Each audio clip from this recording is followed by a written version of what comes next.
I've got one little, not a gift as such, but I've got one thing I wanted to share with you because I thought it was, I didn't know what you were going to ask. And I was thinking about, right now, I noticed on one of the topics that you got on there about being immersed in a book and how it really helps because you get more, it's more immersive. And I totally agree with that. And there's a few books at the moment, I think, for salespeople, well, for anybody in the circumstance, but specifically sales leaders, right. I think would be really useful right now. And they're not going to take a lot of your time. If you're somebody that doesn't like to read for very long, I think this book, if I bring it up, I don't even see it, Our Iceberg is Melting, which is by John Cotter. Excellent. It's more of a sort of cartoon featured style book. It's available from lots of good online bookshops.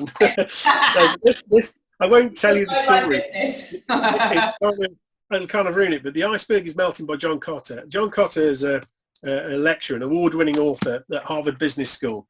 And he came up with this book as a way of talking about change and how we all get used to how things are, the status quo. And then we are forced, so you've got these icebergs on the top of the pinnacle of the iceberg, and they're comfortable. They don't want to move anywhere. They don't want to, and then somebody else, one of the other penguins might point out the fact that it's melting. And what are we going to do about it? So it's a very simplistic way of actually, it's something that's applicable to all businesses, all shapes, all sizes. And it's a fairly quick read, but it gives you a really good grounding about thinking about change and how to adapt, and the challenges you're going to face going back into business of what was the same, but actually something shifted, and what are you going to do to embrace that and be organized with it. And I'll share one. There's 8 steps that John Cotter has. Oh, right. The first one of those steps I will share with you, and it's create a sense of urgency.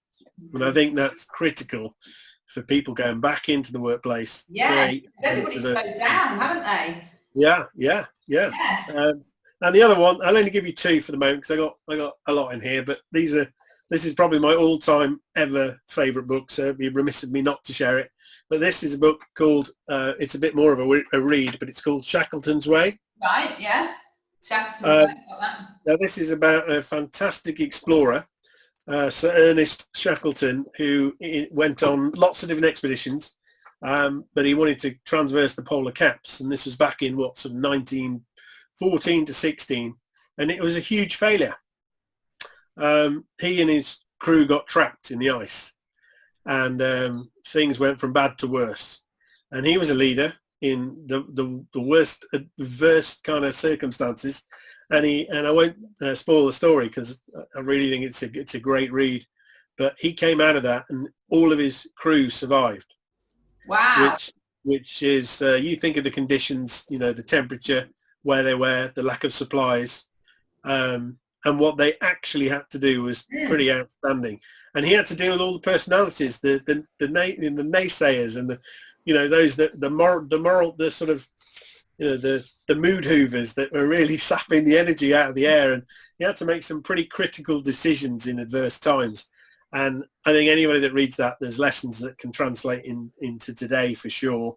And particularly, people who are in sales leadership positions having to deal with all these different challenges and think about, just reflect back. And I know in the training sessions that I've done over the years, we've talked about different types of leaders and how did they deal with difficult circumstance. And Shackleton always gets a mention. So Shackleton's Way, brilliant. Big recommendation there that, while you've got this time, you read through that, listen to some of the things he did and how he approached it and how applicable they are for today. So that I'll end with that, but that's a couple of books. I love those real life, real kind of, a crisis within an adventure kind of thing, life or death scenarios, because they're proper decisions, aren't they? I mean, we think we've got stressful decisions, but they're talking about saving lives and catastrophe. And one of the books that I recommended on when I put the book thing on earlier in the week was a book called Never Meet in the Middle, I think it is, and it's about an FBI agent who dealt with hostage negotiations. Yeah. And so it was all of, do you know that book? Have you come across? Yes, yeah, I've got it. It's in my never compromise or something like that. But yes, I like that kind of thing. It's really quite gripping, isn't it? And you really lessons. So thank you so much for recommending that.